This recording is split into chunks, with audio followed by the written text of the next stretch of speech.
begins another episode of the Inspired Disorder Podcast. With our hosts, Ray Taylor and Keith Spurlock. Disorder starts now. That's right.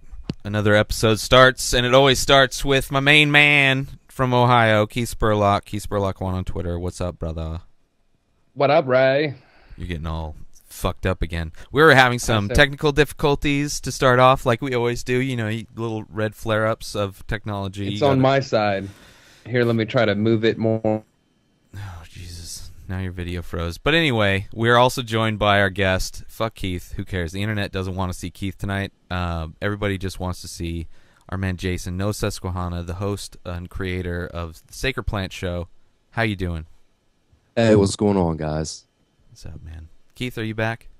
Yeah, I'm here. Okay, you froze for a little bit. You know, I'm not sure if you were cold or it's your internet protesting. Yeah, but probably both. Yeah, probably both. So Jason's been on the podcast before. Last time it was with Izzy Rock, and I think I called the episode like The Collective or some shit because Justin was my co-host at the time, and he wasn't able to make it, and I decided in respect to him, to rename the episode if we couldn't get the co-host at the time, so we renamed it. But anyway, blah, blah, blah. Jason, what's been going on, man? What's been going on? What's been going on with you? You are fucking everywhere, sir. You are, let's a little bit, okay. Clearly, I'm excited. Stutters, every time. Clearly, I'm excited. 5 minutes of every podcast. I'm excited. I'm really excited. I love McStutterson over there. I love podcasting so much that when we start a new episode, it's like, oh, the music got me so hyped. It's like, I can't speak right, and my mouth doesn't move fast enough for how fast my brain works at the beginning of a podcast. It usually takes a little while for just everything to sync up properly. But what I think one of the 5 questions that just jumped in my head is that you are online. Just tell people. Yeah. So like Jason is an international man of mystery. He is traveling back and forth from Canada. And tell us what you've been up to, dude. Everybody knows he's online, right? That's where it starts. It starts with online. We're all online, Dick. That's right. Jesus Christ. But this is important. This is important because it's our guest, and it's important that we know. It's important that we know where No Susquehanna. We need to know a little bit about him. Answer the question. Shut up, Ray. I gotta ask a question correctly, or I just ask it. Show off. All right, so recap. What's the question here, guys? I said, so what have you been up to with traveling back and forth in Canada and the shows coming up? Like, what's your affiliation with the High on Trees, my brother? Well, pretty much this whole entire year, Joe Rangatang and Hazardous in Toronto have put on the High on Trees comedy shows. Mm-hmm. And I went up there. The first one was last February, and it was Duncan Trussell at the Underground in Toronto. And so I went up there for that, and it was by far the best show I've ever been to. And just the venue, the city, the energy there is on a whole nother level for the comedy scene compared to a lot of places. You probably have to go maybe LA or New York to get something comparable. And so I just started going up there, hanging out with Joe, hanging out with Hazardous, the whole High on Trees Reefer crew. Fuck yeah, man. And it's just an awesome time. And so as the shows progressed, I kind of started working with Joe a little bit to help out on some of those shows. And then more and more shows started happening. And I think there were 9 or 10 up there this year so far. Yeah, it's been blowing up, man. At least like perspective wise, like you heard about the Underground. For those that haven't heard, it's a club in Toronto, right?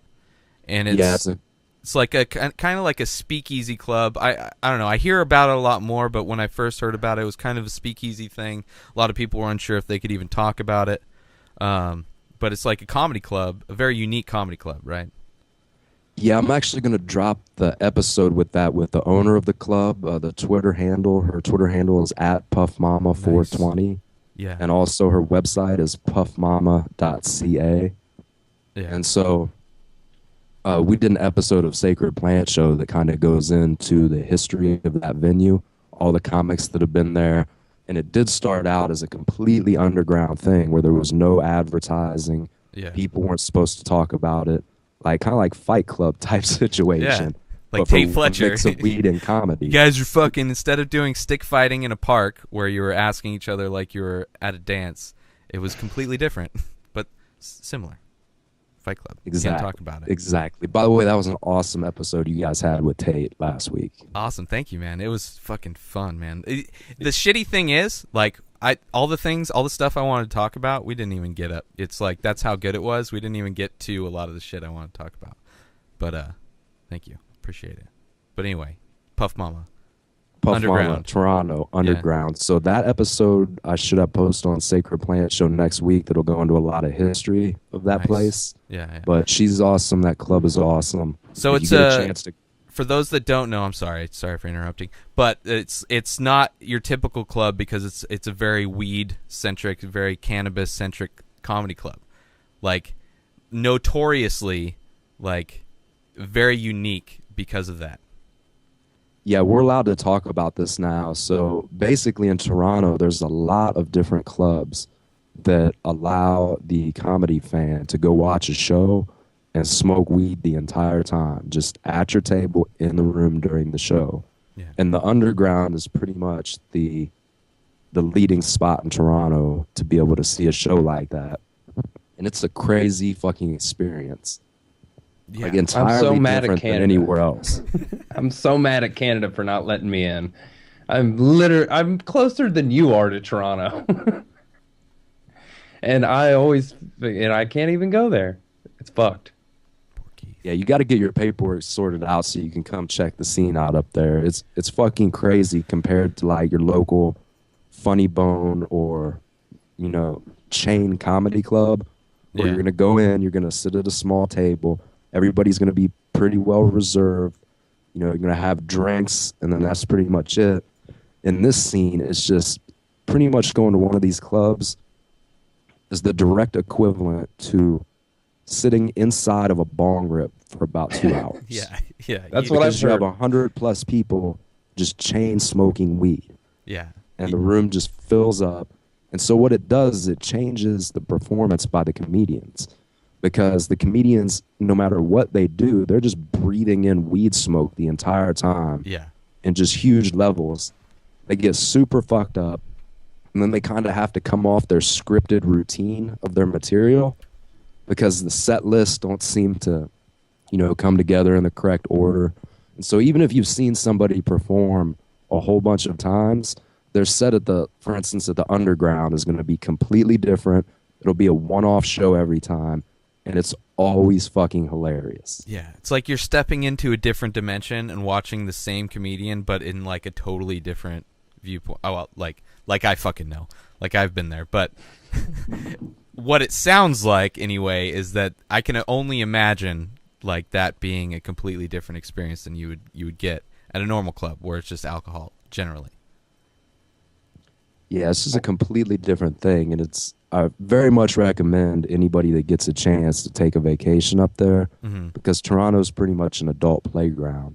So many things to do, so many things to see. You could smoke crack with the mayor. You can. Holy shit. How about that dude? That dude is like, who the fuck elected Chris Farley to a top political office? Oh God, it was fucking. That's so hilarious. I love where he's talking about he fighting like Mike Tyson, and he's dude, like, he arm wrestled Hulk Hogan. What? Did he go over the top? He did, and he turned beet red and probably sweated out a gallon too. That's crazy. My favorite is the picture of him with the gangsters in the projects, like wearing a Bill Belichick hoodie, like all fucked up on crack. 2 of those dudes are murdered, and one's going to jail or like got a trial coming up. There's just so many skeletons in this dude's closet. You know, I like him. I think, when you're growing up, everybody gave the motivational speech like, even you could be president. And it's like, now we see that that's actually true, because you can like totally be fucking retard. You can't speak, you can't think, you can smoke crack, like you can do like all kinds of shit, and even you can become a leader of a group of people, right, guys? Right? Right. Yeah. Fuck the government, guys, right? Oh, George Bush snorted coke. I mean, what's the difference between coke and crack? You add baking soda and cooks out the impurities. You can snort as much baking soda as you want. Yeah. It ain't gonna fuck you up. So you're doing the same thing. You're just doing it a different way. Yeah, clearly. But the movies made of cocaine are way more entertaining than the movies made of crack. Well, it's a different vibe, though. I mean, it's the same drug, but it's a different vibe on either, doing one or the other. Crack's more dirty. Yeah. You feel it. Crack's more of a mayor drug, like Marion Barry in Detroit, Rob Ford in Toronto, whereas coke is like the presidential drug. Yeah, they should really, like, if you become a mayor, that's the gateway drug to smoking crack. It's like, if you become mayor, just watch out, man. You might get caught up smoking some rocks. I don't know. It's part of the job. That's kind of a weird thing that, like, it's not people getting caught smoking weed that are high powered. Weed stays in your system too long, and especially if you're a government employee. Like, you know how many people I know that were potheads, and then they took a job where they get tested all the time, and now they're just like either raging alcoholics or they're into pills or into coke because all that shit's out of your system in like 3 days. Yeah, it's crazy. It's crazy that the stigma for cannabis is still, like, in a lot of people's eyes, like a negative thing, but for the people that actually use, whether it be for recreational or medical use, because it does have medical purposes, but for recreational use, it's like, when you compare that to just fucking alcohol, or, I mean, the other recreational drugs that are out there that are legal, alcohol, cigarettes, it's like, or anything, like, you compare it to the pharmaceuticals, and it's like, what's the least damaging thing out of all those things? And it's, cannabis. But there's such a stigma. It's like people are almost more, they're like, yeah, I do oxys. It's like more openly shared that they use a synthetic heroin than smoking a plant that grows out of the ground that, makes you happy and hungry. I mean, I've heard a couple of things on that. Like, the first one being, I think a lot of people probably don't admit to the amount of weed that they smoke because of the various reasons you listed, and you have to follow the money as to why that is. And a lot of the official policy and positions that are put out into our society via education, government positions, etc. A lot of those are funded. The people in those positions are funded by groups that profit from keeping weed illegal. Yeah. And if you want to keep profiting from keeping weed illegal, you've kind of got to convince everybody that it's real bad for people and for society, even if that's not true. And we see a lot of that propaganda throughout culture still. Good news is it's been a 10-point rise in approval for marijuana legalization from last year to this year on a national level. I believe major outlets like CNN and USA Today cited a Gallup approval poll at 58%. Yeah. So I think most people think that weed probably should be legalized and that we're wasting a bunch of resources on prison and, it's the policing of communities for weed on this, and it probably shouldn't be that way. But then you have to look, okay, if most people think that way, then why is it still illegal? Why haven't we had any federal movement on this? And so then you have to go back to following the money. I mean, a lot of the people that make those decisions, campaigns are expensive. It takes a lot of donations to make those campaigns happen and for certain people to get elected. And if you look into who's making campaign donations on the anti-weed front, you'll find police unions, privatized jail systems, and then also big tobacco, big alcohol, big pharmaceuticals. Yeah. And so when you have companies like that that directly contribute to the decision makers that get elected, then you're pretty much going to have, Yeah. the propaganda that continues to maintain that weed is bad when evidence proves otherwise. And you're still going to have slow movement on policy change, even with those high approval ratings. Yeah.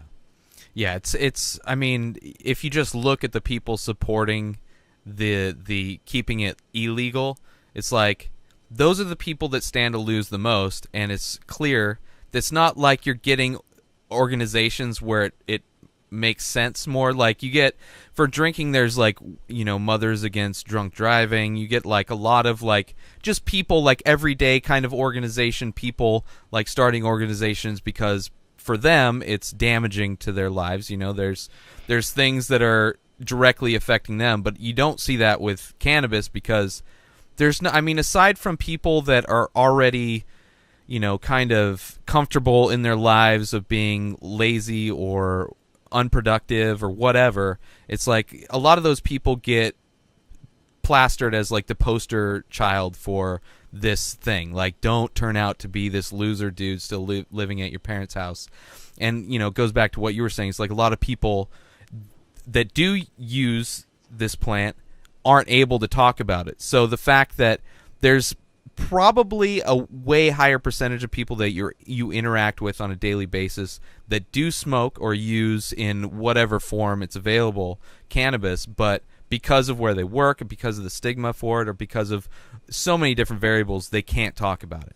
But there's guaranteed, like just where I work, there's it's a no tolerance place where I work, so nobody can smoke, but they don't test regularly. They test when you get hired, and then if you break something or kill somebody, they test you.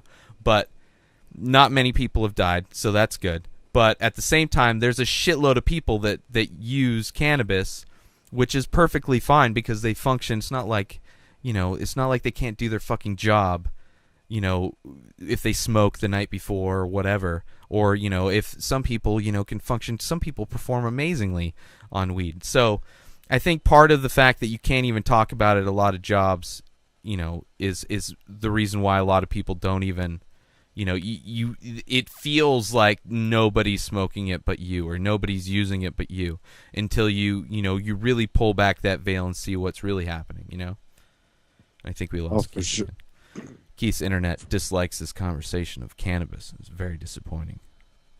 But anyway, yeah, it's and I think just, with the internet and podcasts and everything else, like information in general, I think the propaganda they were using before to get people scared of it, it just doesn't work anymore. Like, there's too much information that's the propaganda just, it's not effective enough. And for select people, and then I think it's growing. So, I think it's moving in a direction where, we're going to look back at this time like, we've looked back at a lot of other stupid shit. The earth was flat at one point. Oh.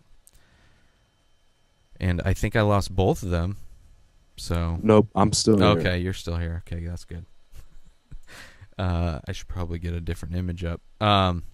Yeah, so Keith left. But so what have you been up to, man? I've seen, like, I remember seeing a Vine. I don't know how long ago it was, but it was like you at the Comedy Store. Were you at the Comedy Store? Or you were in L.A., right? No. What Vine was it? I don't know. It was a while ago. It was with, I think it was like Red Band and Tony Hinchcliffe. Okay, that was up in Toronto also. Oh, duh, that makes sense. Maybe that was before I realized that you were doing shit with those. Oh, wrong computer. Before you were doing shit with those guys. But, okay. Because I thought you were fucking everywhere. And then with your Bert Kreischer podcast, I don't know if we mentioned it, Sacred Plant Show, it's your podcast. It's clearly the Sacred Plant is, the cannabis plant. And, your podcast is kind of focused around that. But you did a podcast with Bert. Where did you do that one? Because it sounded like you guys were doing it in person. Yeah, that was, I believe, in Cincinnati in his hotel. That was a long time ago, though. When I released that episode, I'd recorded it probably a year prior. Oh, okay. So it was like super old. It's crazy because there's like this illusion in my head there's this narrative of you like you're like everywhere, you're jet setting. It's like, what the fuck? How's No Sus? What is he doing? Like, what, you've changed so much. It's like now you can just fly to LA, and then you're doing podcasts with Bert. It's like I haven't talked to you in a while, so it's like, you never know what can change in that amount of time, and then you come up with your own narratives for shit. But Yeah, for sure. Ever since you sent me the copy of Tim Ferriss's 4-Hour Work Week, I've been trying to turn a bunch of hobbies into businesses. Right. And it turns out that if you try to turn a bunch of hobbies into businesses, you get a whole bunch of 4-hour work weeks stacked on top of each other. Yeah. So it ends up being the same amount of work as it was before you started. Fuck yeah, man. Yeah, that's a crazy book. I just got done listening to oh, there goes my screensaver because Keith isn't on. Just the audiobook of The War of Art. Fucking seriously. Especially for what, like, just things, my personal life, like in the past few months, like how a lot of things have changed, and starting to do art shows again, and it's like just having to shift, like, something motivational to help shift that gear in the direction you want to go to, especially for like a creative person listening. I had the book and I remember trying to read it. I suck at reading. I just don't have the time to read, so listening to an audiobook, way better. So I finally got the audiobook of that and listened to it, and Jesus Christ, man, it's like, you want to talk about like speaking to you directly, a book.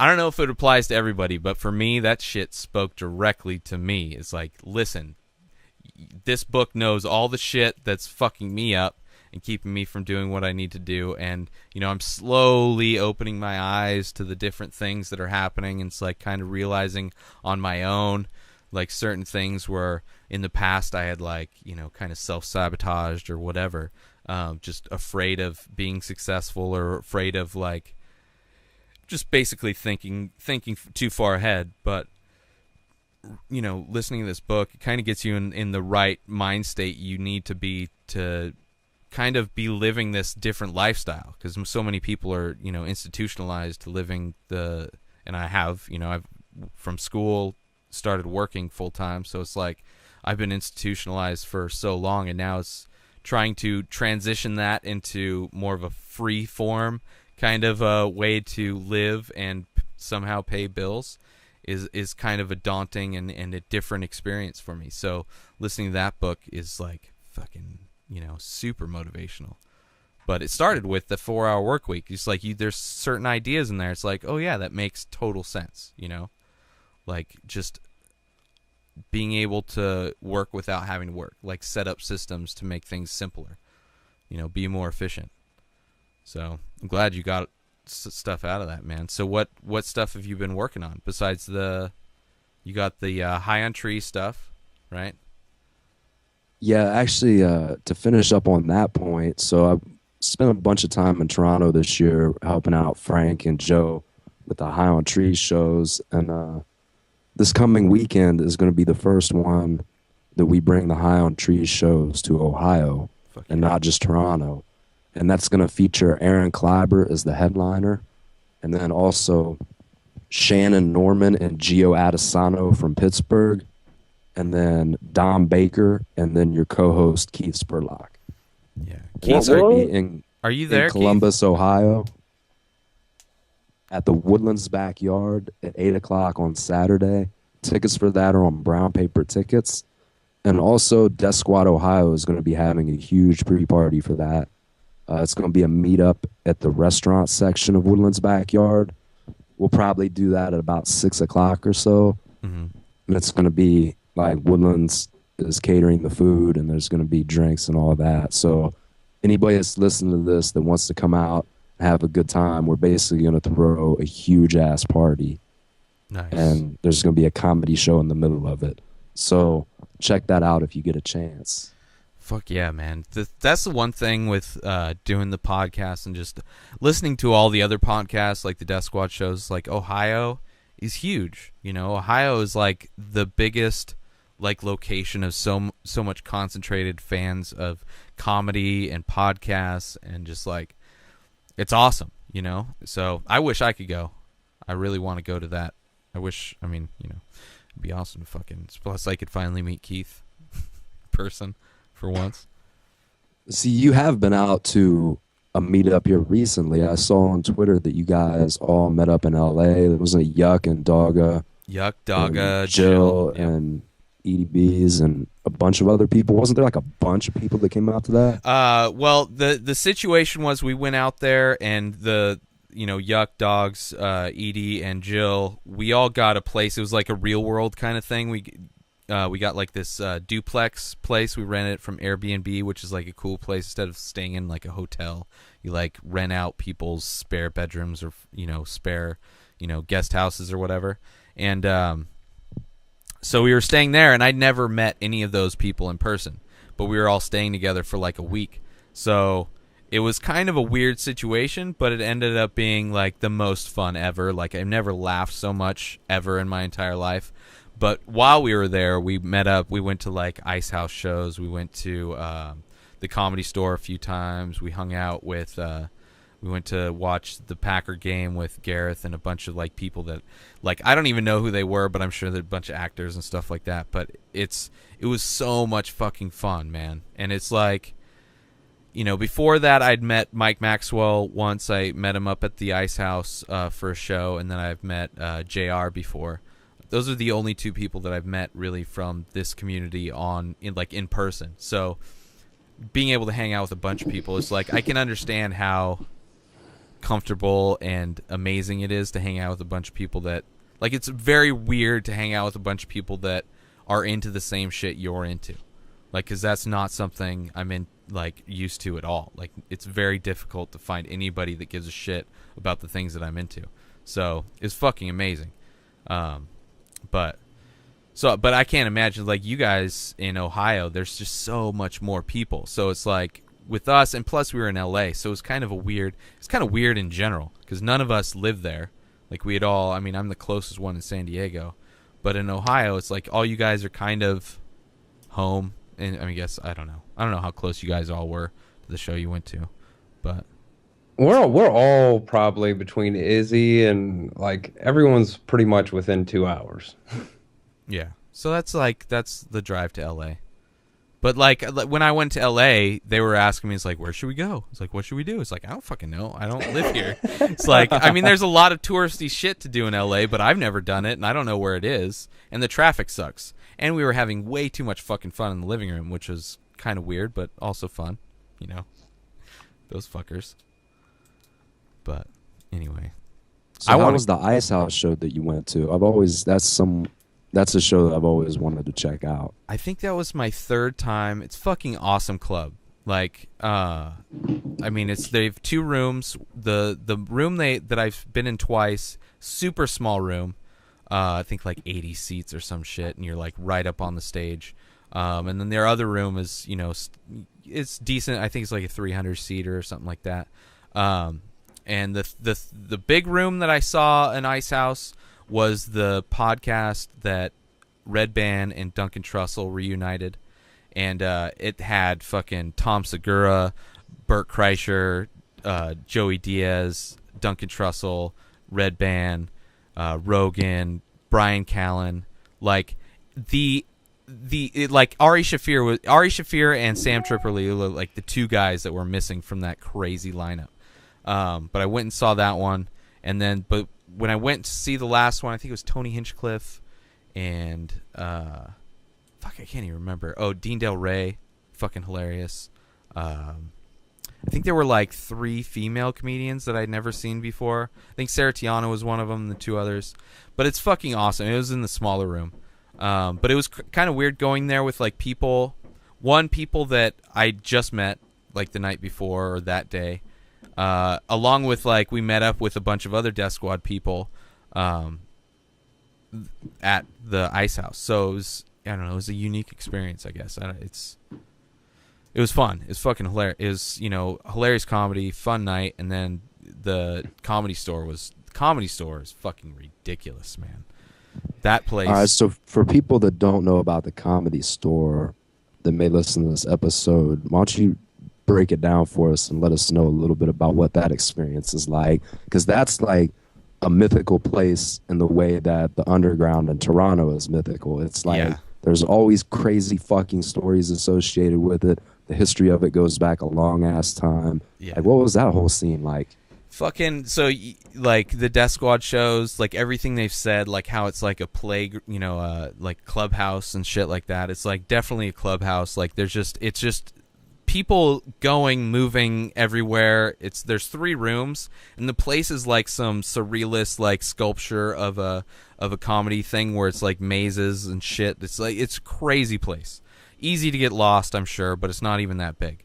But I guess we were there and we were talking. We met up with Sarah Tiana, and she was talking with like there's a big group of people or whatever, and she just all of a sudden decided to take us on a tour.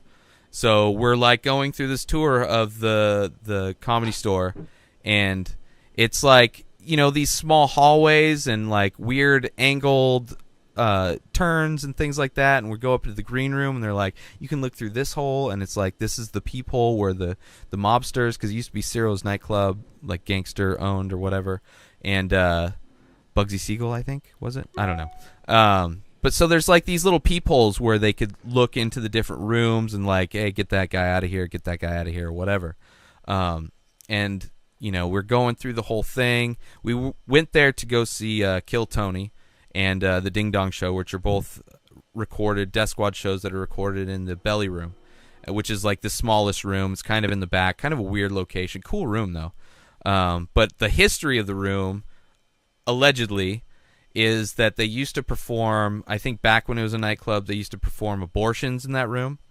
And after it was converted to a Comedy Store, I think it was before it was a Comedy Store, but after it was converted to the Comedy Store, I don't know, right away or whatever, that was the room where women were first allowed to perform.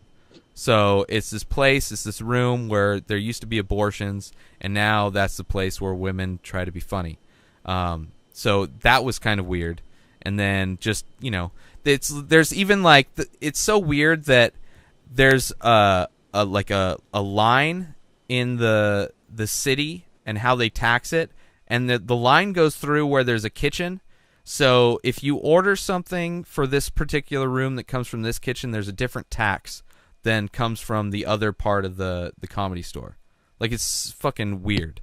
But that's just where the border was drawn, like right through the club. And there's like rumors of secret tunnels that go up to this house that is, linked to the Comedy Store as like a getaway for the gangsters and stuff like that. But it was fucking, like, I could totally see like everything that they've ever said about the Comedy Store, like how they, build it up to be this mythical, like fantasiful place. Like, it makes sense after going there, But and it was crazy seeing all the comedians and like all the people that were there. It's just like everybody, like Boom Shakalaka and all that, like everybody was just like, it's just everybody's there. It's like everybody's hanging out. That's the one cool thing about LA. Everything else sucks, but the Comedy Store is fucking cool. Like, if I lived in LA, I'd be hanging out there all the time. It's got to be interesting. I imagine you listen to a lot of the Death Squad podcast, so you probably get to hear the stories about the people at the Comedy Store. And it's got to be interesting to be able to walk in there and see everyone, kind of like almost walking inside your favorite TV show. Yeah. Well, the first time the first time I dealt with it was the first time I met up with Mike Maxwell at the Ice House. It was like I think it was the first Death Squad show I ever saw. And I ended up, because I was, met up with Mike, we ended up going to the Death Squad studio.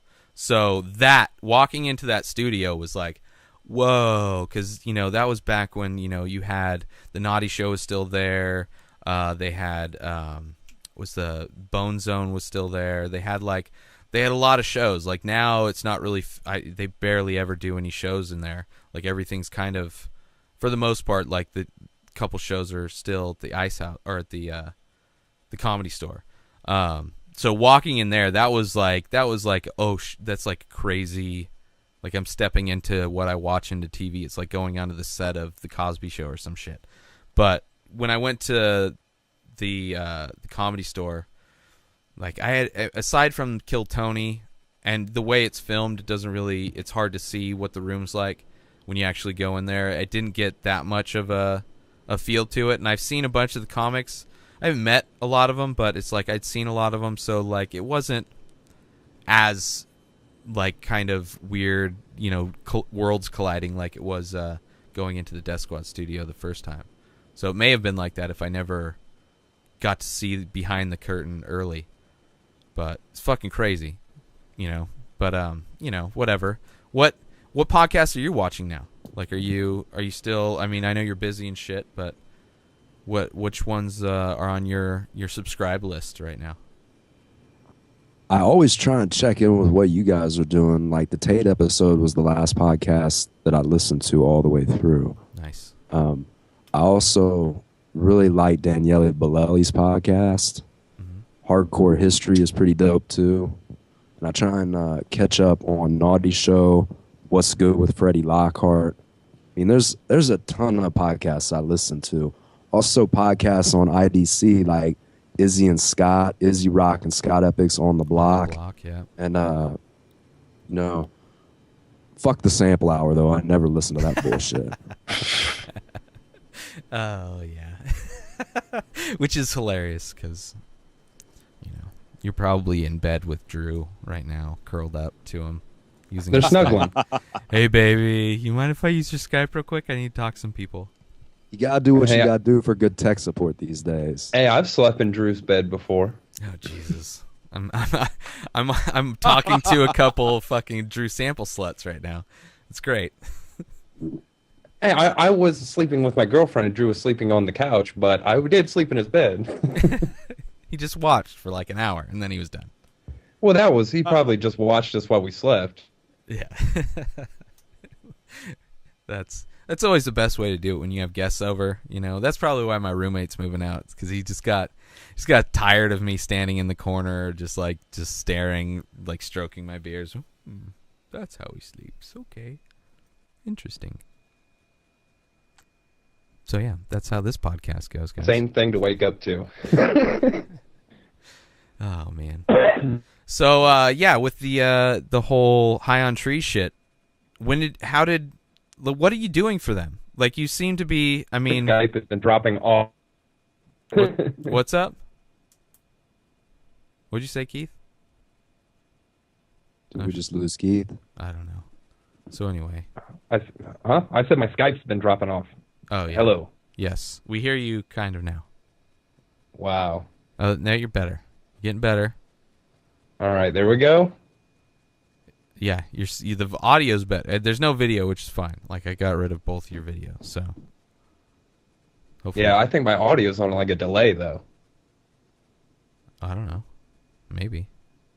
Anyway. Fuck your internet. Yeah. Keith.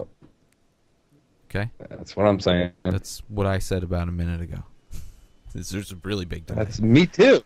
Yeah. You're hearing it about a minute later. Yeah, it's Jesus. Like, Sounds all good on this end now, though. Yeah. So anyway, Jason. Ray.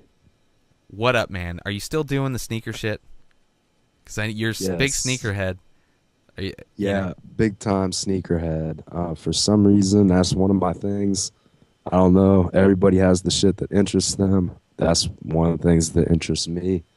And so, yeah, I'm still doing that. Sneakersavage.com. Right now, it links back to the Twitter account. But hopefully, before Christmas, I'll be able to have all the inventory up on the site. Yeah. That's crazy, man.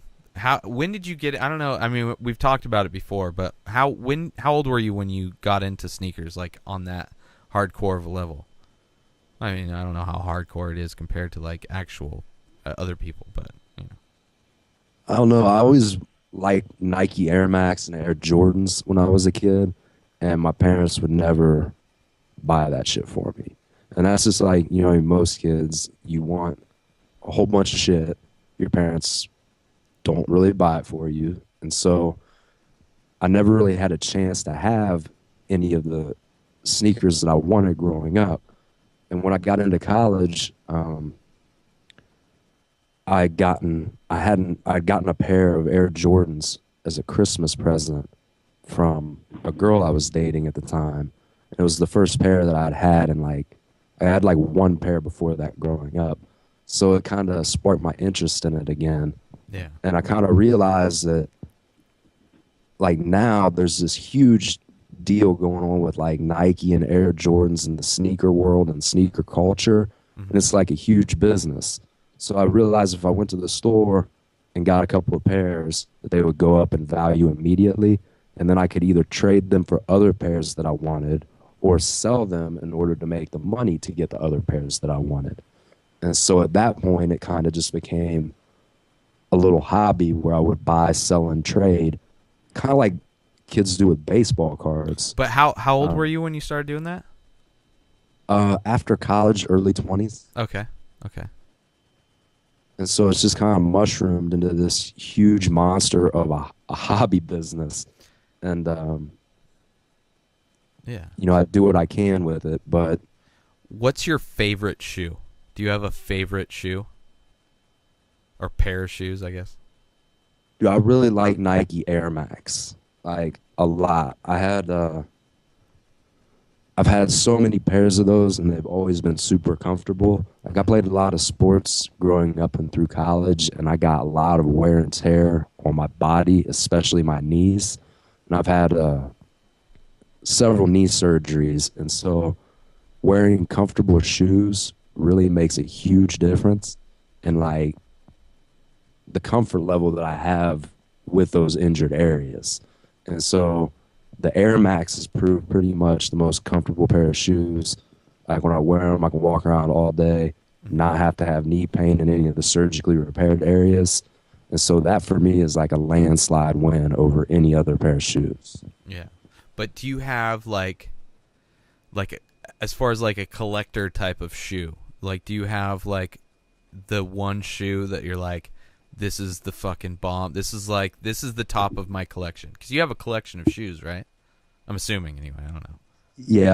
Yeah, I got kind of an obsessive compulsive collection of Nike and Air Jordan stuff. It doesn't make any sense. But I have a whole fuck ton of pairs.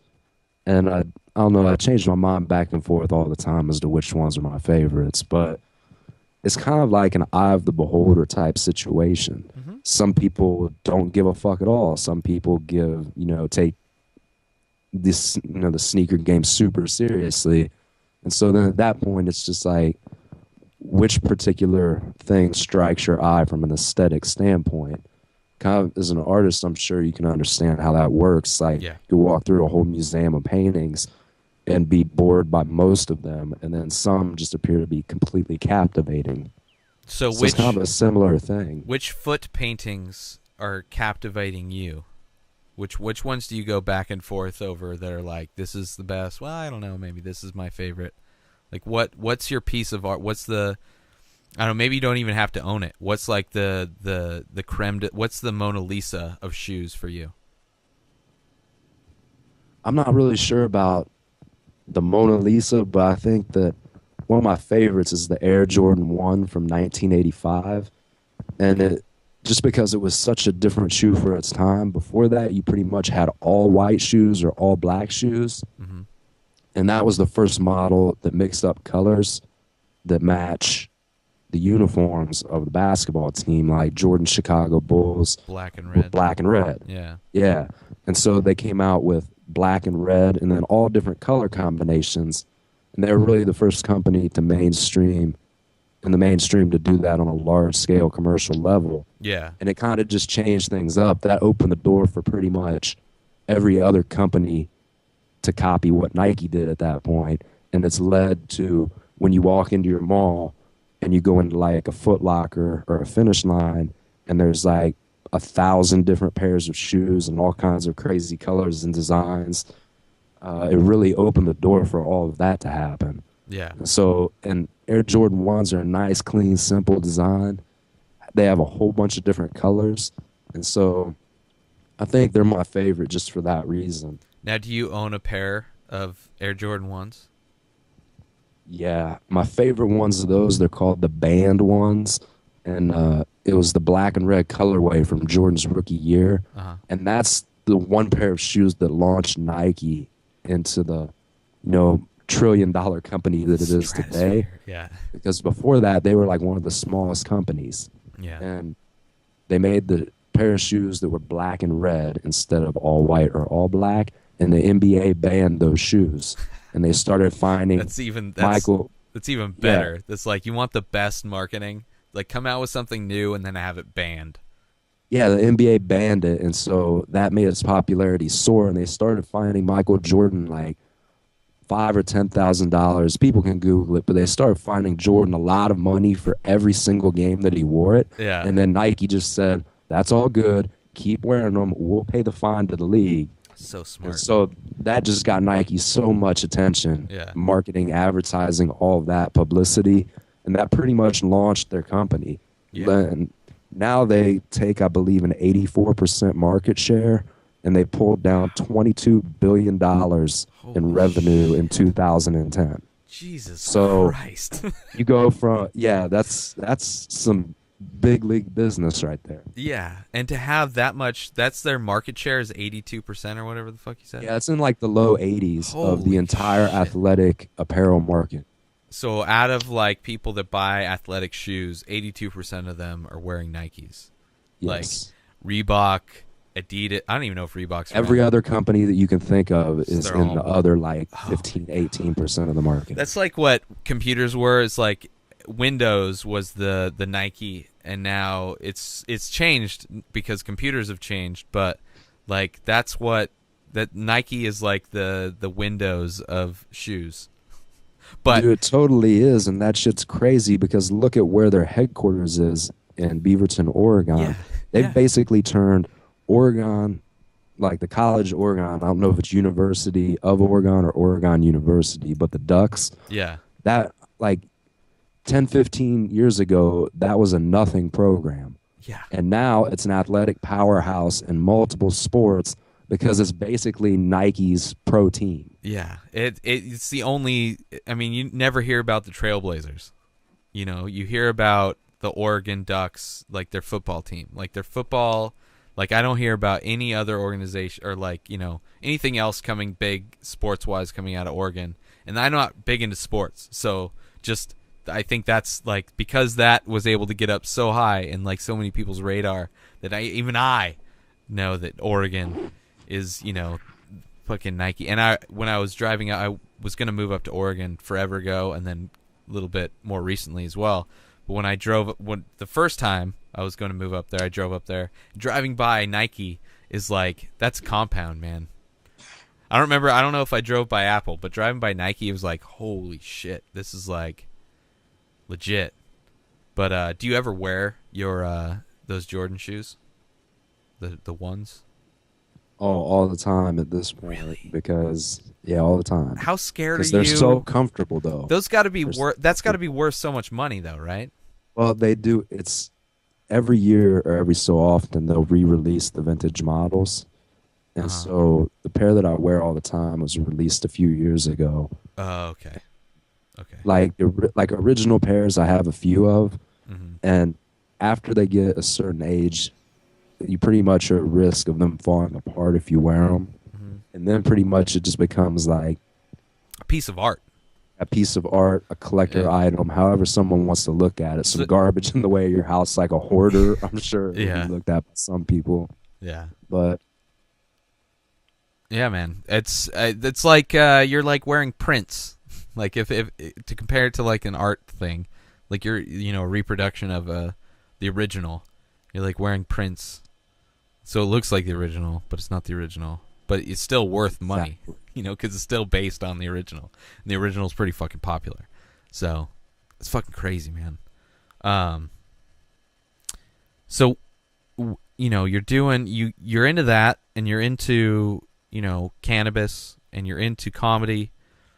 Like, what's your plan? What's your goals? Like, where do you think everything's going? Do you have an idea, or are you just like, kind of riding the wave and seeing what happens?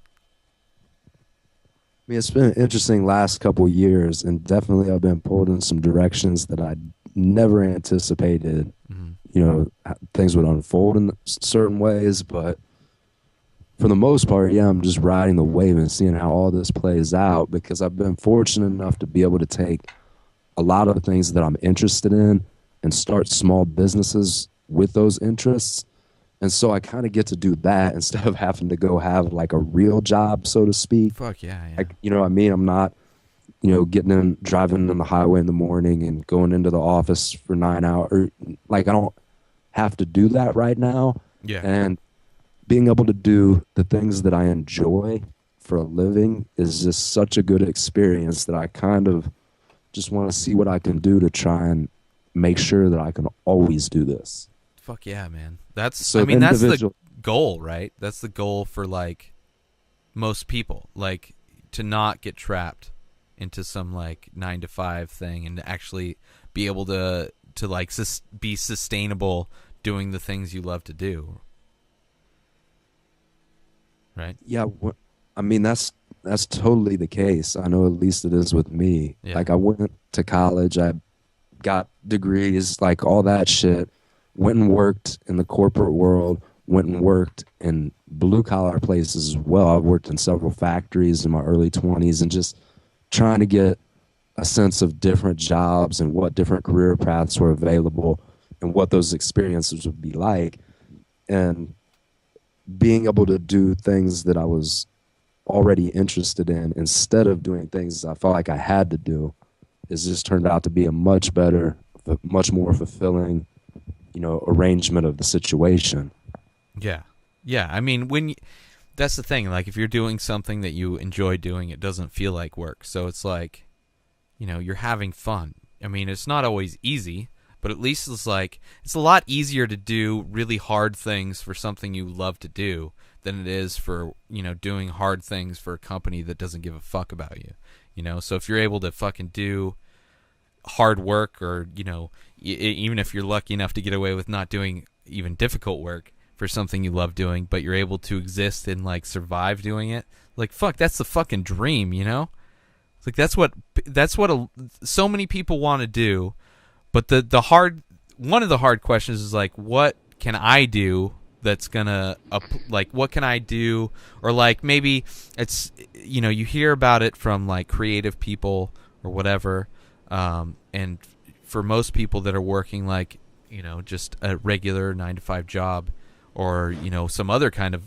job, it's maybe not the easiest transition, or maybe there's not this glaring thing that they know that would work out, but it's like that's the dream for so many people, just do what the fuck you want to do. I think the key to that is to identify like individually what someone's interests are, Yeah. and then try and sit back and think, okay, well, how can I take an entrepreneurial outlook on that and say, okay, how can I turn this hobby into a small business? Yeah. And even if it means the smallest level of business, then at that point there's movement. Yeah. And then the more effort, the more time that's put into that situation, then the more viable that particular endeavor is probably going to be. And then at a certain point, it's going to cross a threshold where the person will have to make a decision. Do I continue my normal job, or do I go all in with, the new job that I'm starting, that I'm creating for myself? And so there's a lot of variables that go into answering that on a case-by-case basis for different people. But, I think the starting point is to identify, okay, what things do I really enjoy? And then look at, okay, what are the businesses related to that industry? Yeah. And so, for instance, for the Air Jordans, I really liked Air Jordans. Right off the bat, there's a huge opportunity for a secondary retail business related to that to be able to stay involved in it. And, there's no way that I could live off of that. But it's a nice little supplemental income, and I get to stay involved in my hobby that I enjoy. So basically, it's like getting paid to do a hobby to a certain degree. Yeah. And it might not be feasible to just create one thing and be able to make it be huge as fuck, and you can just quit your job outright. And I kind of started having several things. I'm like, okay, I'm just going to continue doing the several hobbies that I enjoy and just start small businesses out of each. And then gradually each of those things started growing. Yeah. And then cumulatively I was able to slow down the hours I was putting in at my old job and just taper it off until all I was doing was dealing with my own small businesses that I'd started. Yeah. And so now it just becomes like, okay, holy shit, now they're, getting, like, it's like feeding a monster. Yeah. As it keeps getting bigger, then you have to add on to it, dedicate more time, more effort, more energy. And if you have a couple things going, then you have to prioritize which to do, Yeah. Today, which to do this week, which to do this month. And so then things, end up on the back burner. Like, I haven't been able to release a Sacred Plants Show episode lately. The newest one will be next week. Yeah. Because a lot of times that gets pushed to the back of my list. And so then it becomes kind of a juggling act of how to manage all of these things. Yeah. And still make progress on each front. And, that's pretty much where I'm at right now, is trying to manage the juggling act of being a small business owner. And it's like, there are a lot of hours that people don't consider that go into running a small business, but it makes it worth it because you're doing something that you enjoy, or at least if you select the right business that matches up with your interests and hobbies, then, it's pretty good odds that you'll enjoy spending long hours that are required to get, a project up off the ground and into like a commercially viable business entity. Yeah. The hours you spend do not translate directly to the money you make. Like, so many people are used to like, this is how much, like, I get through an hour, this is how much money I make. If I log this many hours, this is my paycheck. When you're doing your own shit, it's like you're doing work. It's a plant. The more you take care of the plant, you water it, you feed it, the better it grows. The same thing happens to whatever the fuck you're working on. Like, you water it, you take care of it, you put attention to it, and it's going to grow. Like, if you really give a fuck about it, it's going to grow. But then you have to deal with, like, okay, it's grown. Now I need to, like, take care of it. I need to groom it. I need to do these other things, and it ends up taking even more time. So it's, when you have, like, all kinds of different things, you end up having to, kind of select the things that you're. It's like, it's a good thing and it's a difficult thing to, like, refocus on what you're doing with your life and figuring out what the most important things are. It's like, what is it that I'm doing that means the most to me? And also, like, what is it that, I'm doing that I can see growing the farthest type of deal, It's fucking awesome, dude, but it's difficult. It's difficult because a lot of people think of how can I make money doing this? They look at it from the money aspect before they look at it from the passion aspect of it. It's like, because when you're passionate about something, the money doesn't matter. But the money eventually, hopefully, if you're passionate about it and you're good at it, then the money will come. But, it's very difficult to think of anything in that lens, in that order. Like, so many people are used to, like, the order of, I do this thing and this thing gives me money. Like, this is the cause and effect of doing work. But when you're doing work that's outside of that box, outside of that institutionalized way to make money, it's a completely different, atmosphere, completely different universe where, you're doing a lot of things and you don't mind doing them. You enjoy doing them. But at some point, you do want to make money doing it. So it's trying to figure out how to, like, monetize your passions. How do I monetize this thing I give a fuck about that I spend so much time doing anyway, but, I'd like to turn it into a way to generate money. And it's a completely different, like, direction to making money than people are used to. It definitely is unconventional compared to the outlook, I would say, the vast majority of people. Mm-hmm. But, I mean, there's pros and cons to arranging it both ways. There's good things about being able to have just a set job where, you just show up, you're given a list of tasks to do. Yeah. Oh, shit. Are you there? Oh, shit. I'm back. You're back, and I think I just... Yeah. Oh, there you go. So you cut out for a bit, Jason. Wait. Are you there? Are either of you there?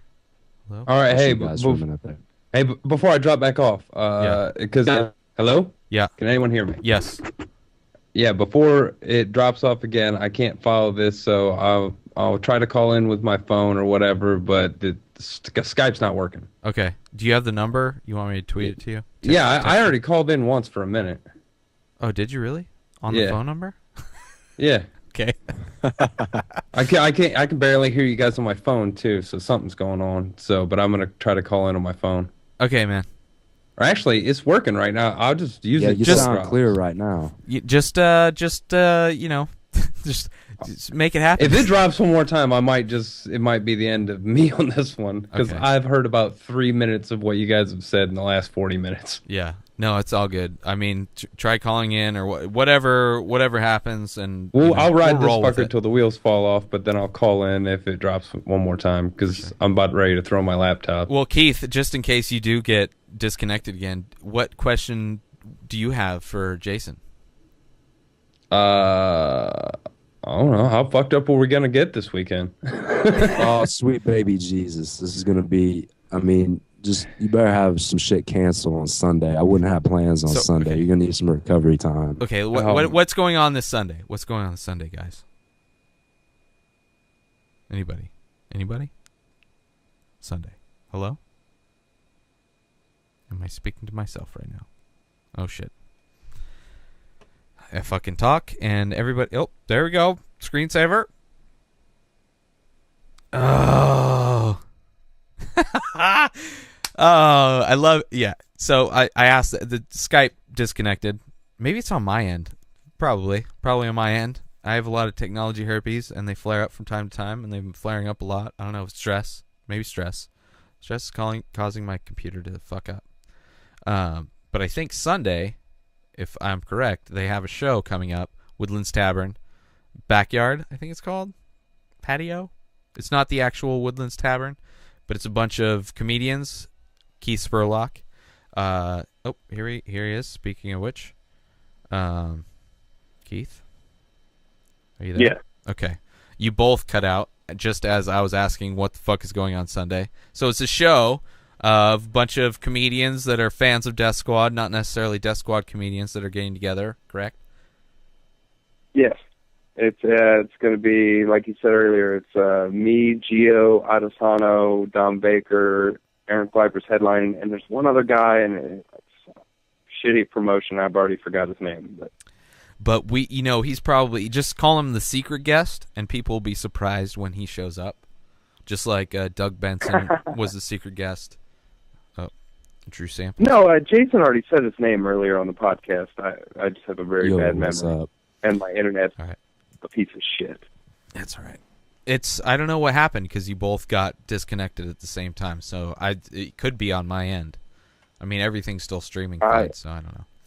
Well, yeah, like the whole time it's saying that I'm getting internet connection, but for some reason my Skype keeps dropping connection and then going back on, and dropping connection and going back on. I have a feeling it's the NSA. I don't know. They just don't like. They're not a fan of the show for whatever reason. So maybe that's it. You know, if you guys don't hear Well, I'm from not me, a fan of them either. allegedly, right? I don't know. Allegedly. Yeah, this So anyway, talk about the show. Man. Oh yeah, you got a bunch of comedians going out. Ohio, it's Woodlands Tavern. What's it called? The Backyard or something? Woodlands Tavern Backyard. I've been to the Woodlands, but never this place. I think it's a different place, but very close to the other one. One of my good friends lives like right in that general area too. Nice. Last time I went to the Joey Diaz show, we just walked back to his house. That's awesome. That's like that's a great house to live at. Like if you can walk to a comedy club, that's a key location. Well, I mean, the Woodlands isn't really a comedy club. It's like a bar, and they serve pizza. And they just occasionally have comedy shows. I'm sure they have bands and everything else too. Yeah. The Backyard's a little different. It's their new facility that they opened up, I believe, this year. And it's a much bigger facility, and it has a whole area set aside that's more like a conventional room. But yeah, it's a pretty cool venue. They still have a restaurant attached to the new venue and a whole bar attached. So it's kind of like a little mini complex. That's awesome, man. So it's the first U.S. production or whatever promotion of the High on Trees. So is that like is that what's going? Like, I want to get Joey on here, Joey Tuco. Joe Toshido, yeah, you Yeah. definitely need to get Joe Rangatang on the podcast and ask him all been a about while. the High on Trees stuff, because he'll be able to go into great detail about all that stuff. He's got a lot of good stories too about the shows that we put on this year. It's awesome, man. Like just hearing, because he's been on the show like back before Keith was the co-host, back when Justin was my co-host, and it's like, you know, he was doing his podcast. He wanted to start his own network and stuff like that, and now it's like it seems like things are fucking falling into place for him. He's doing, you know, all these shows that are going on, all these fucking great shows that are going on with like the premier, you know, like underground comedy club in Toronto.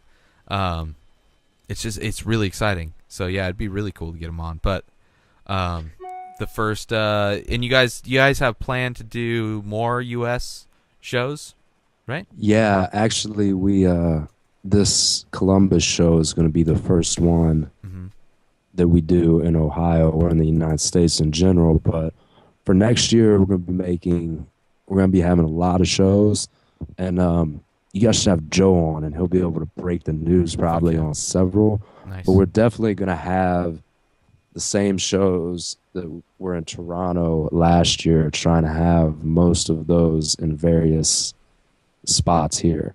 And I want to let Joe For sure. drop the news on a few of those things, but we're definitely working on some plans right now. And there's definitely going to be a lot more Ohio shows next year. That's awesome, dude. That's so awesome. And there's some other places too, but we will have more on that coming up. We're going to do this show this weekend, and then we're going to get everything for next year situated. It's like the pilot show. It's like, let's see how this goes. It's probably we going to go. pretty much just want to throw a huge ass party for everybody that we hang out with here in the Death Squad Ohio crew. You know, all the other shows that have happened in Ohio the last several years, and then be able to have an entire roster of comics that are people that we know that are also Death Squad fans that are involved in stand-up comedy at the local level here. I mean, Don Baker is in, you know, the Toledo Funny Bone. Keith has his comedy at the Q shows in Findlay. And then Gio and Shannon, Gio Adesano, you know, is from Pittsburgh. Kleiber, Shannon Norman, also from Pittsburgh.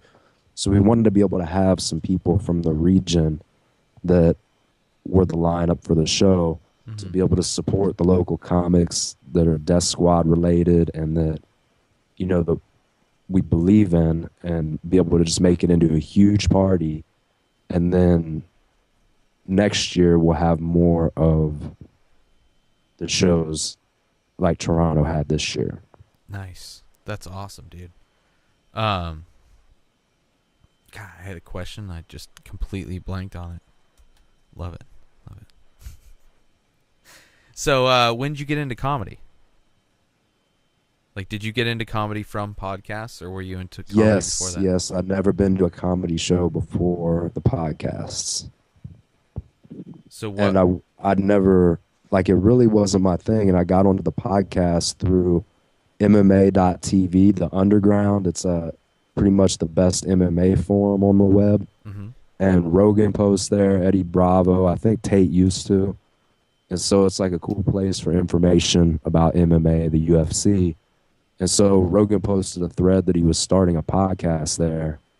And so I started watching from that point. Nice. And that's how I was introduced. I thought it was going to be a podcast about the UFC. Yeah. And it turned out to be about comedy, about philosophy, about all that. And then most of his early guests were just his comedian friends. And so then I got exposed to all these different people and their different perspectives. And then that made me want to go check out their comedy. And then once I started doing that, I was like, okay, now I want to go see their shows. Yeah. And so once I started doing that, I started meeting up with other people like Keith, who also went to the shows and were also on, you know, the social media. And so then, you know, pretty much just one thing led to another. And so now I'm kind of fully immersed in the whole comedy thing. Yeah. And it's just not planned, just it's unfolded how it's unfolded. But it's something that is very fascinating to me on a number of different levels. And so, I mean, if I can spend more time around and listening to people that make me laugh, that seems to be like a good decision. Fuck yeah. Compared it to is. spending less time around people that are funny and make me laugh. Yeah. Like, it just seems simple, right? Yeah, yeah. Most people spend a lot of time around people that are like super negative because their day job or whatever that, you know, they don't care about. Their people they work with don't care about. So it's like, and the people that come in, it's like if you're in customer service or whatever, it's like there's a lot of negativity in most day jobs. So if you can focus a lot of your time or more of your time onto things that make you laugh, you know, laughter is the best medicine. I don't know if that's true, but it's a fucking great way to live. Like laughing, like if you can laugh more, then you're having more of a positive experience living. So going to watch comedy, which I didn't get into comedy either until, you know, all the podcasts, watching all those podcasts. And now it's like, it always seemed like that the thing that I always was into, but I just didn't know I was into it until I checked it out, you know? But you know, a lot of comics say it, and I agree. One of the best parts about being a comedian is hanging out with the comics. Yeah. Like you're just, you know, because, you know, I guess there's all this talk about like bullying in the NFL and like what the locker room's like. Boy, if you want to think that guys in the NFL locker room say some vulgar shit, hang out with a bunch of comics. Yeah. Yeah. Somebody that actually not only knows how to talk like well, but also knows how to like, they know where all the fucking buttons are because they're like coming from that same perspective. And I know we're not East Coast or West Coast really, but the comics around here take up more of an East Coast, like comics on the East Coast. I guess I would say anywhere that you have like a winter where it's harsh for a year, just like, or you know, half the year, people just get angry. Wait, you're talking about like hoodie weather, right? Hoodies? Beanies? Fuck off, Ray. Sorry. Fuck you and your fucking hoodie.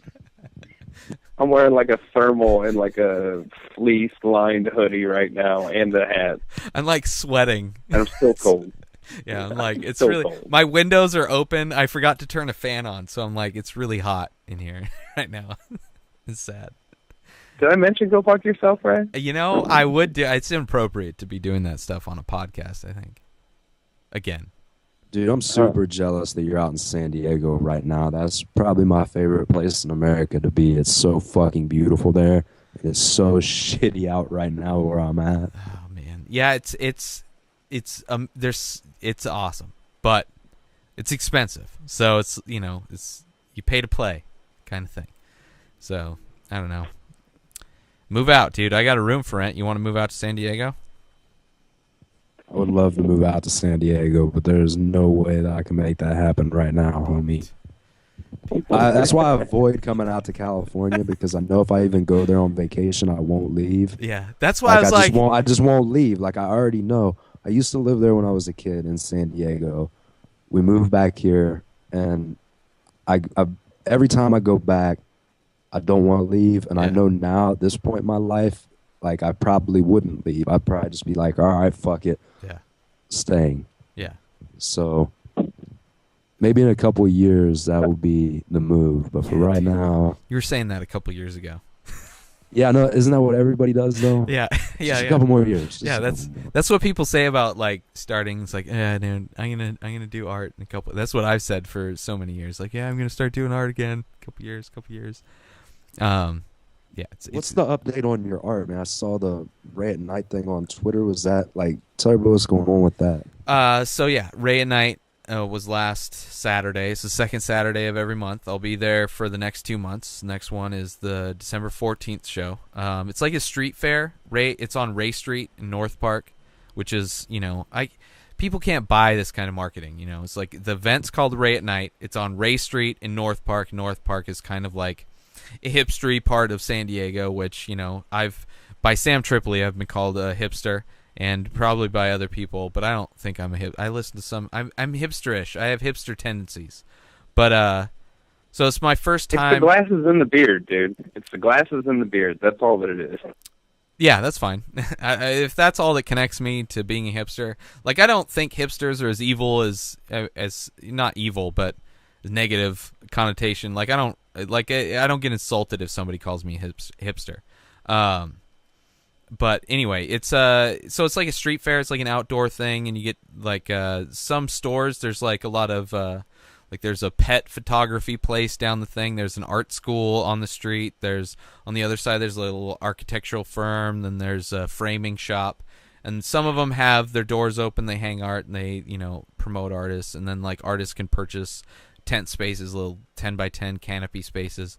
So this is my first time there with all of my shit.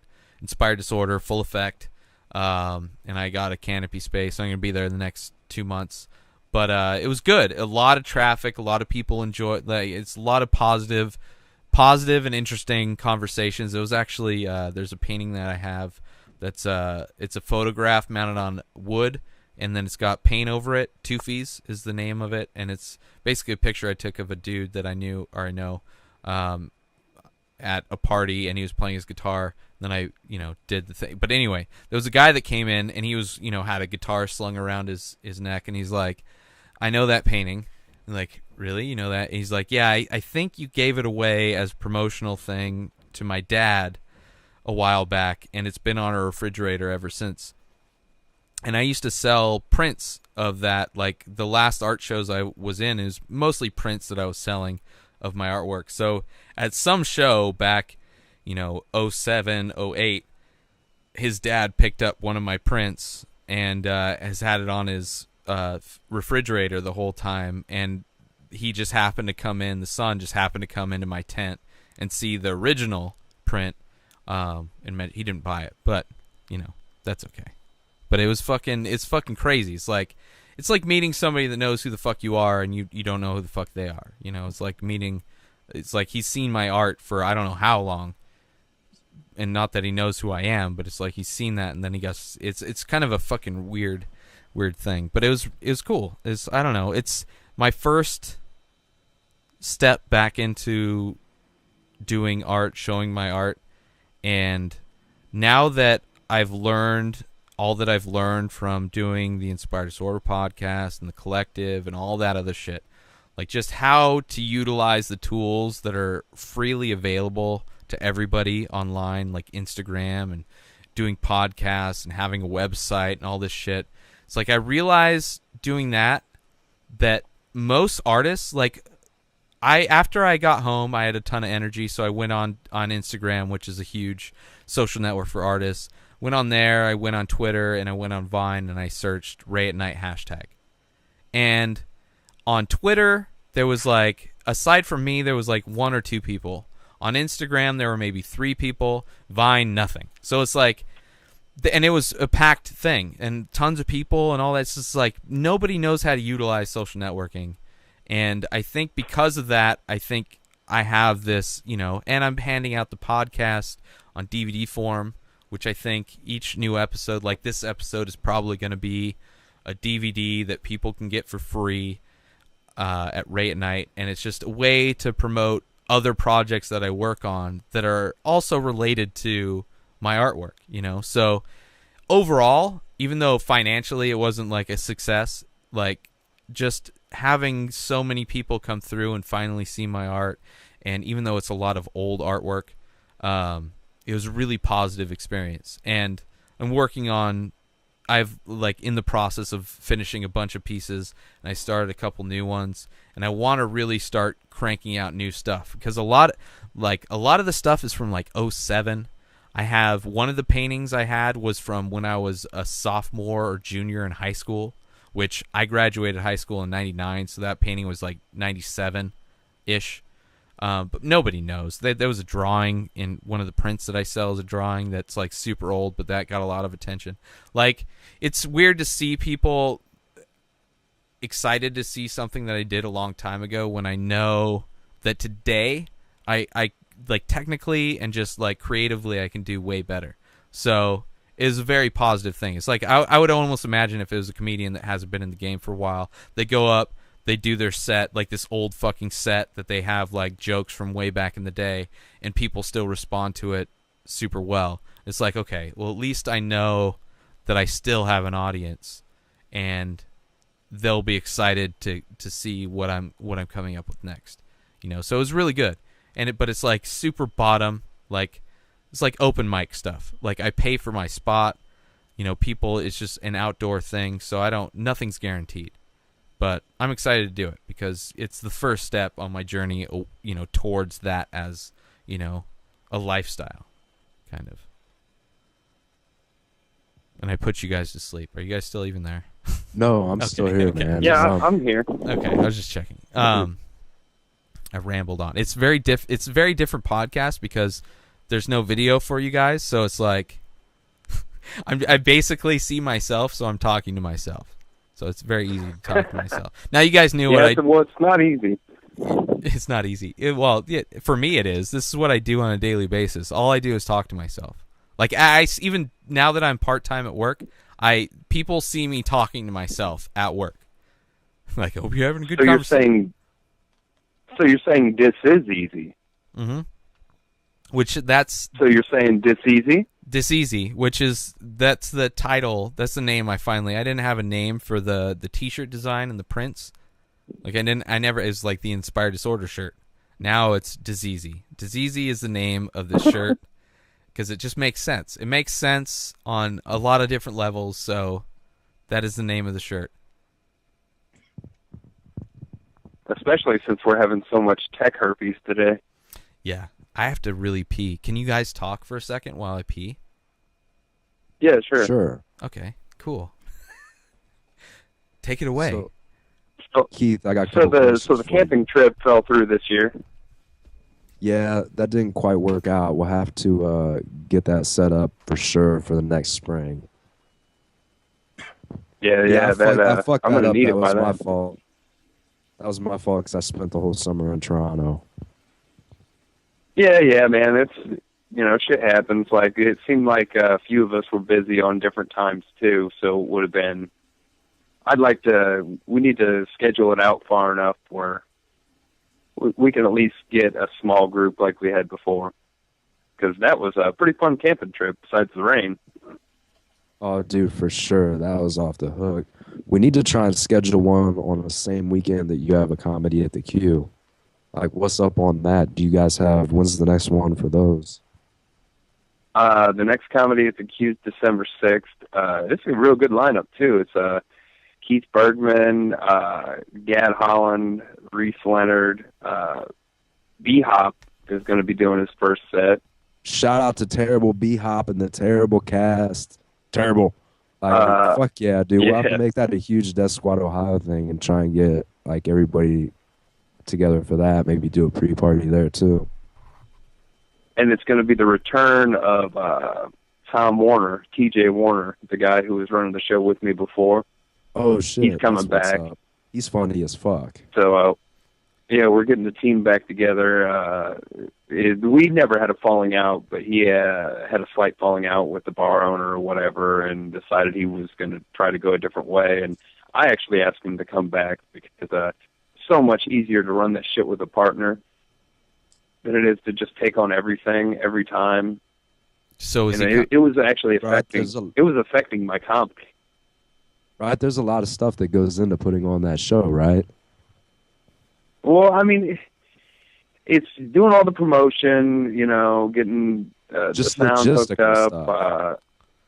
Stuff. Just all the bullshit, setting everything up, and during all that time at a normal show, it'd be done, or I'd have someone help me do it, get it done real quick, and then just have time to go over my set. But like when I'm running the show, I feel like I can't concentrate on my shit because everything's kind of linchpinned on me to make this run smooth. And I didn't get into comedy to run a show per se. I'm more than happy to do it, but it's a lot of work. I just want to be funny. Yeah, I know, right? What the fuck are we doing running comedy shows? How did this happen? Oh shit. Yeah, both of you guys are. Who let fucking- us in charge? Who the Yeah. fuck was the dummy that let us in charge of things? Yeah, I don't know. I don't mind you guys being in charge of comedy. You guys seem to have a good taste in comedy. Well, I think it's hilarious too that between me, you, and Joe, all meeting up at the first Death Squad meetup at Bender's, like none of us were doing any of this shit then. And now 3 of us are helping run comedy and getting comedy out to all the people around us. I just think that's hilarious. Yeah. It's crazy what can happen. Like, you never know what can happen. Like, in 6 months, a month, a year. Just the different directions life can take you, you know? Next thing you know, you're running a fucking comedy show where that's where you started doing comedy. Dude, exactly. That shit is crazy. It's still hard for me to contemplate sometimes and wrap my head around because, like, a couple years ago, that first party that Keith was talking about was, like, pretty much we did the first Death Squad related party where my friend Bender and I invited the entire internet to come to a party that we set up at a private residence. And, that's where we met Keith, where we met Joe and Izzy, PJ in Chicago. Like, a bunch of people came from all over the fucking country for that shit. Met, became friends. And so then we did a Death Squad Ohio Twitter, and then everybody that was from somewhere else went back to where they were at and started Death Squad at Death Squad, whatever their city was. Yeah. And then started, when a comedy show came to their area, meeting the similar people that also like that. And so it's crazy to see that all the different things that have happened because of that. Izzy Rock's Tales from the Hard Side, that when he didn't have a podcast and he started one long after he was involved in the social media community for Death Squad. Yeah. And then he's been doing his podcast forever now. Yep. And then that's led to his On the Block podcast and, just like that. But there's people all over the country and all over the world, like the Death Squad England guys, like all those guys, like they're running their podcasts. And it's crazy to see how all of that has spread, like since Rogan and Red Band, started their podcast. Then all the other comedians they were friends with started podcasts. Then those all split off into their own networks. And now there's just this massive amount of people that are involved as either a fan or listener or show attendee. So all those different sets of comedians and podcasts. And then there's different groups of fans from all over the world that do their own meetups and do their own shit. And it's crazy to see how, like, massive this shit has become. Yeah. It really is like Fight Club. Like, there's just random different chapters opening up all the fuck over. Yeah. And it's not like people aren't talking about it because it's a rule. It's like people don't talk about it because most people just wouldn't understand. It's like, why try to explain it to somebody who just doesn't understand? Like, first off, people don't know what podcasts are, so it's like, then you have to go into what the fuck that is. But it's the people that are in the know, that know what podcasts are and are aware of these comedians and these podcasts, then it's like, you don't have to. It's just easy. Well, I mean, Death Squad really started it, but I think yeah. all this has gone beyond Death Squad. Oh, yeah. I mean, yeah, we all enjoy the same type of podcast, but I mean, the community now is so much into doing all their own thing and then introducing new things. And, we still have that one thing that brought us all together, but it's way more and way, just everyone's providing their own little piece of it. Yeah.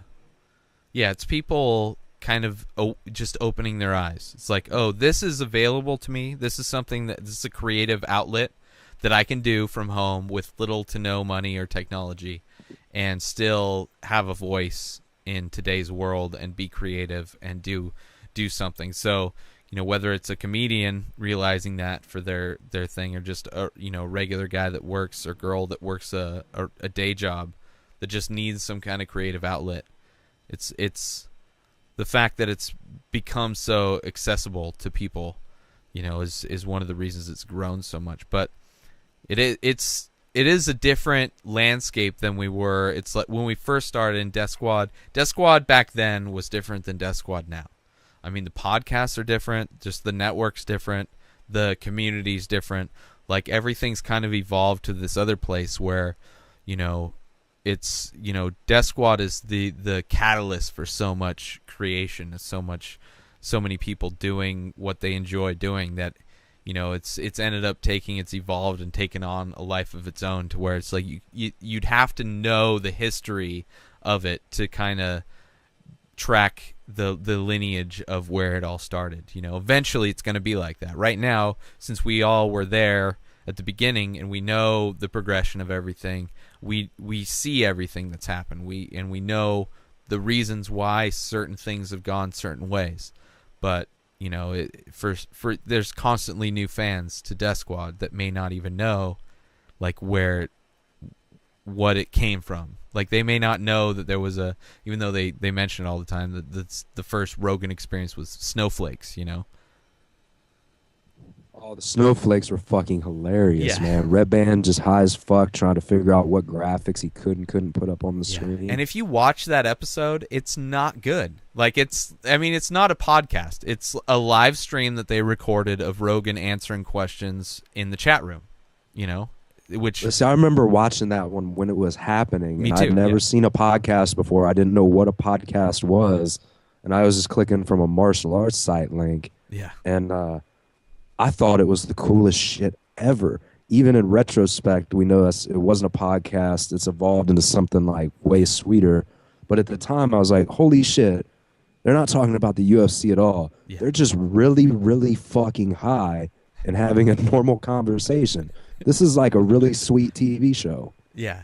Yeah, well, fuck TV. TV could never do that kind of show. But it was still like, I know it was entertaining. like TV, but way better than Yeah. TV could be. It was like you're watching it, you're like, holy shit, these snowflake graphics, holy shit, they're high as fuck. Holy shit, this is hilarious. Yeah. At least that's how I took it. Yeah, it's fucking fucking Wayne's World, but like for our generation. Instead of public access TV, it's the internet TV. And that's one of the things with Rogan. It's like, from that first episode, because I'd been into podcasts before that, video podcasts, audio podcasts, and so he was doing completely different shit. It's like this, like, I knew when I was watching it wasn't a podcast, and even when it grew into what is now the Joe Rogan Experience podcast, like, even that compared to what I was listening to then, was highly structured. They had format, they had, you know, segments in most of the shows. And then you see, like, Rogan, you see Adam Carolla, you see Kevin Smith, you see these guys come out and they do a podcast where it's a conversation. And it's just people sitting down and just talking and having an interesting and entertaining conversation. And when they did that, because before my podcast, how it affected me, my show was highly structured, and like, I typed up show notes. It's like, these are the categories, these are the subcategories that we're going to talk to, these are the topics we're going to hit on, we're going to touch on, these are the things we're going to talk about. And then, you know, big hiatus, and we come back, me and Justin, and it's like, okay, Rogan's fucking proof of concept.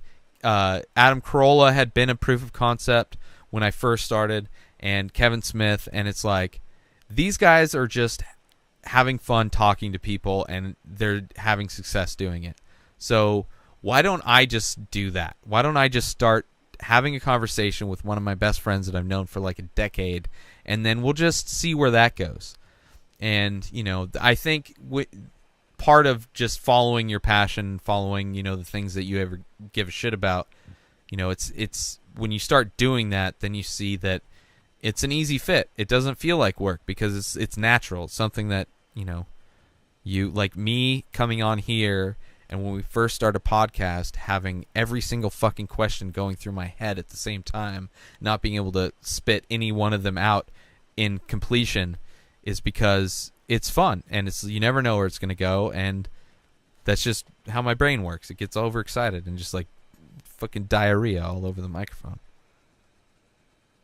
Well, at least you're consistent. I know, yeah, exactly. That's what I'm getting. At first, it was like, that's something I need to fix. Like, I just need to slow down when we first start an episode, and I just need to calm down, but it's something that I realized that it's just when we start an episode, that's just what happens. Like you should expect that in every fucking episode, that I'm just gonna have 5 questions that I'm gonna stumble through and backtrack and not land on any of them, and then just forget probably what the fuck I was gonna ask anyway, and just come up with something to just start the podcast off. I like to start with a flat tire. So you're like, so what would and where and so how yeah. do you I want to show everybody. I want to show everybody how much I can fuck up and then just rebuild from there. It's like we're starting from scratch. I don't know what the fuck I'm doing, but by the end, you might agree that I know what like I can actually host a podcast. Like you got to listen to more than the first 10 minutes to like believe that I know what the fuck I'm doing. Plus, it's satisfying to bring it back, man. Bringing it back works. With wonders, it's like having a shitty set at the beginning, and everyone's just staring at you blank. But then by the end, you've got everyone laughing. Just give me time. I just, this is how I start, so I'm getting used to that. So I don't even give a fuck anymore. I don't really give a fuck anyway. It's like I've been doing this shit for so long, and like even this podcast, like there's been fucking every technical. Like right now, neither of you guys are on video. I don't know if you can see my video, but it's still going. I don't know if anybody listening knows what the fuck's going on, but it's like, like I've dealt with so many fucking technical difficulties, technology herpes, that it's like, it's like, okay, this can happen. That's like for you running the Comedy at the Q, like you're going to run into so much shit. I don't know if you're still going to be doing that or how long you're going to be doing that.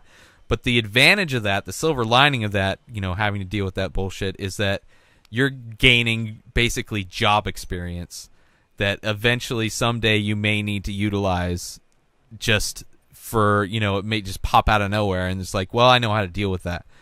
So it's shitty. It shouldn't happen, but at the same time, knowing how to fix it is definitely a benefit.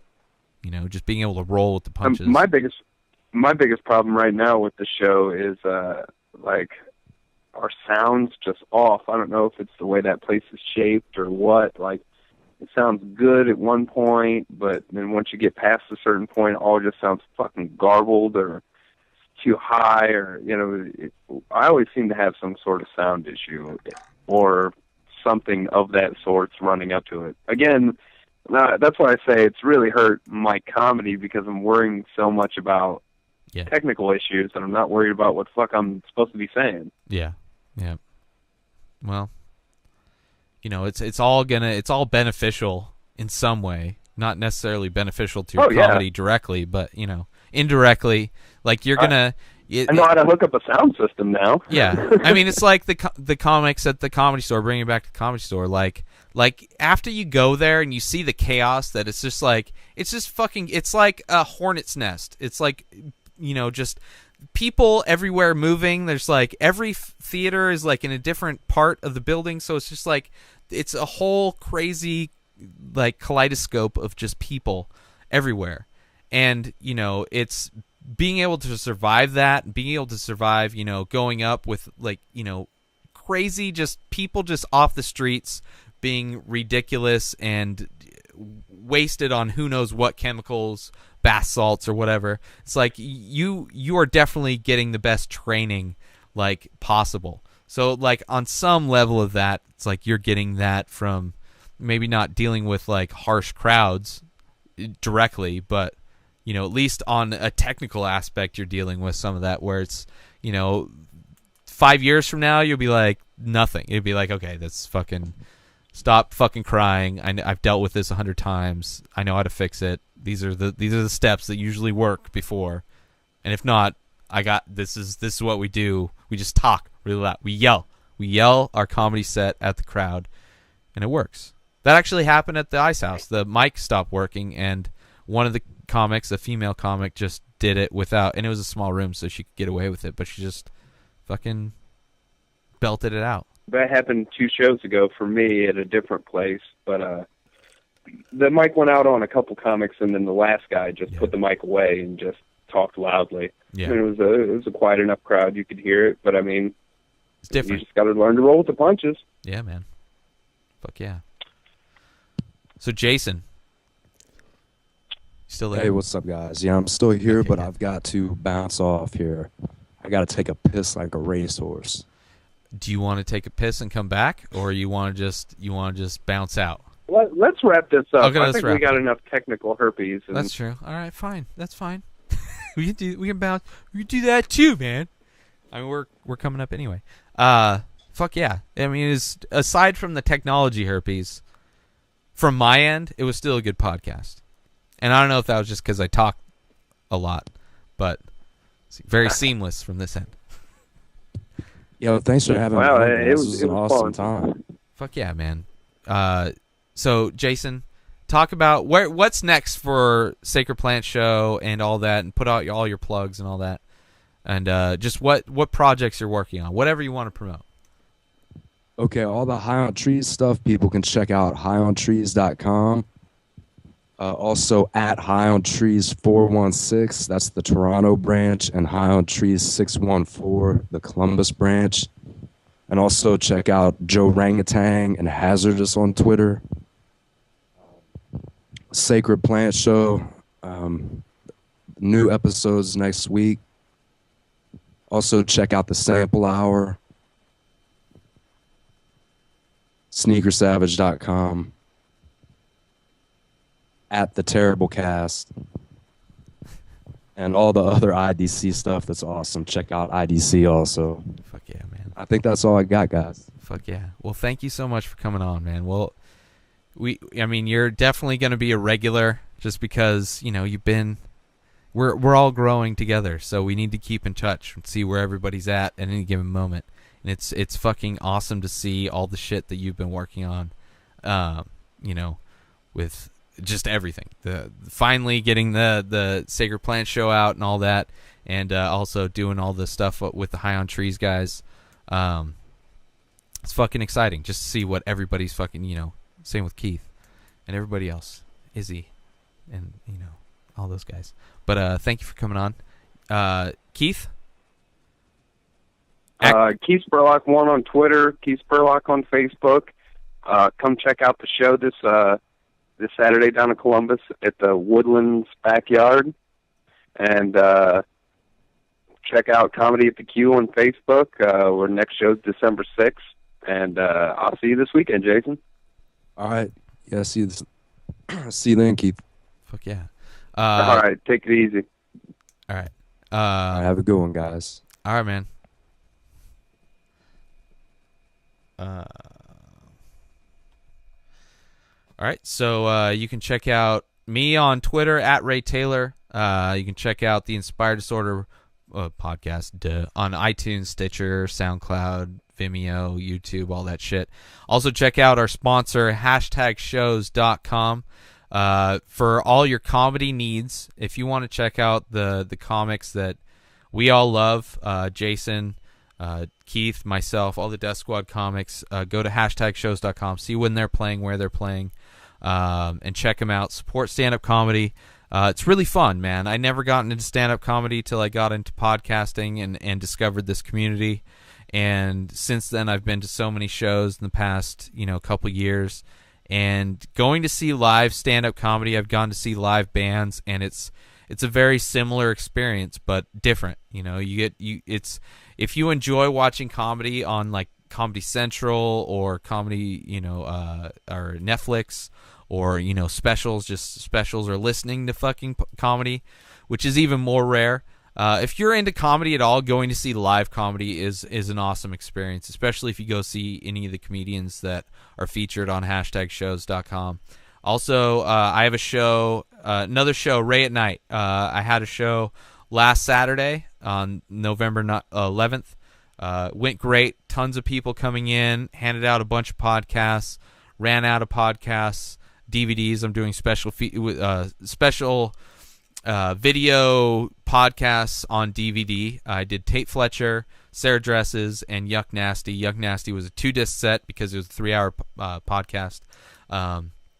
Pretty much handed almost all of them out to people, and I think it was a really good showing for Inspired Disorder, seeing all the different things that that we're all a part of, the Inspired Disorder Collective, starting to get network with other artists. And I mean, for a first time showing in a long time, it's been a long time since I've done any kind of shows. It was great. And I can't wait for next month. So next month is December 14th, which is actually the day before the 1-year anniversary of the InspiredDisorderCollective.com. That was the day it became live. Also the same day as my birthday. So December 14th, come out. I'm going to have even more shit. I'm working on new paintings. I'm planning on handing out more free stuff. So if you don't have any money, if you show up at my tent and you do not leave with some project or some artwork that I've created, then you didn't do the right thing in my tent. Then you fucked up. You came to my tent and you fucked up because you could have gotten a bunch of free shit. So I'm giving away a bunch of free shit. Basically, if you step in my tent, there's something you can afford, whether it be free or expensive. I have paintings, I have prints, I have DVDs, everything's there. So go to Ray at Night on Ray Street, North Park, San Diego. That's right, Ray Street. Ray at Night is the event, and it's the second Saturday of every month. I will be there in December, and I will be there in January. The next one, December 14th. So show up, say hi, get a free gift, and also go to the InspiredDisorderCollective.com. Sign up. Check it out. And thank you to Jason at No Susquehanna, NO_SUSQUAHENNA, or at Sacred Plant Show, which is the podcast that he produces that's and hosts, that is a cannabis education friendly experience. He interviews people, different types of people from different forms of lifestyles, mostly comedians though so far, and their experiences with marijuana, and it was awesome having him on the show.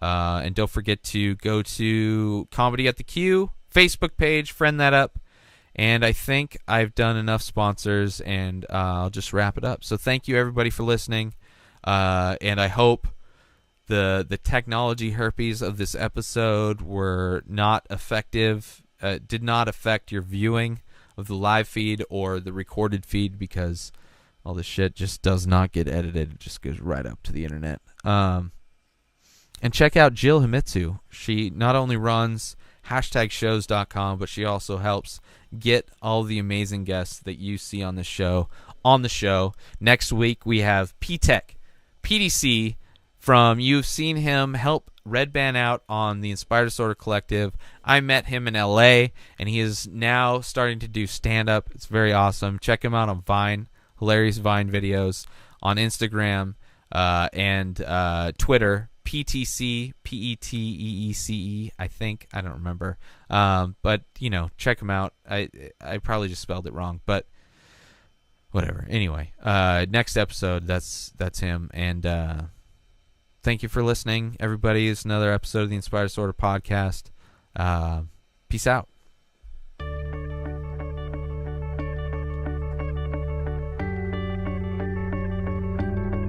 I hope you enjoyed this episode of the Inspired Disorder Podcast.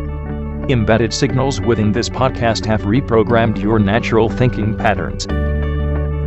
Side effects may include lack of inhibitions, erectile dysfunction, anal leakage, transcendental communication with beings from 4 of the 7 primary dimensions. In the event of a tear in space-time, please keep your hands down and feet together. Any loss of life or limbs due to interdimensional travel is not the responsibility of this podcast.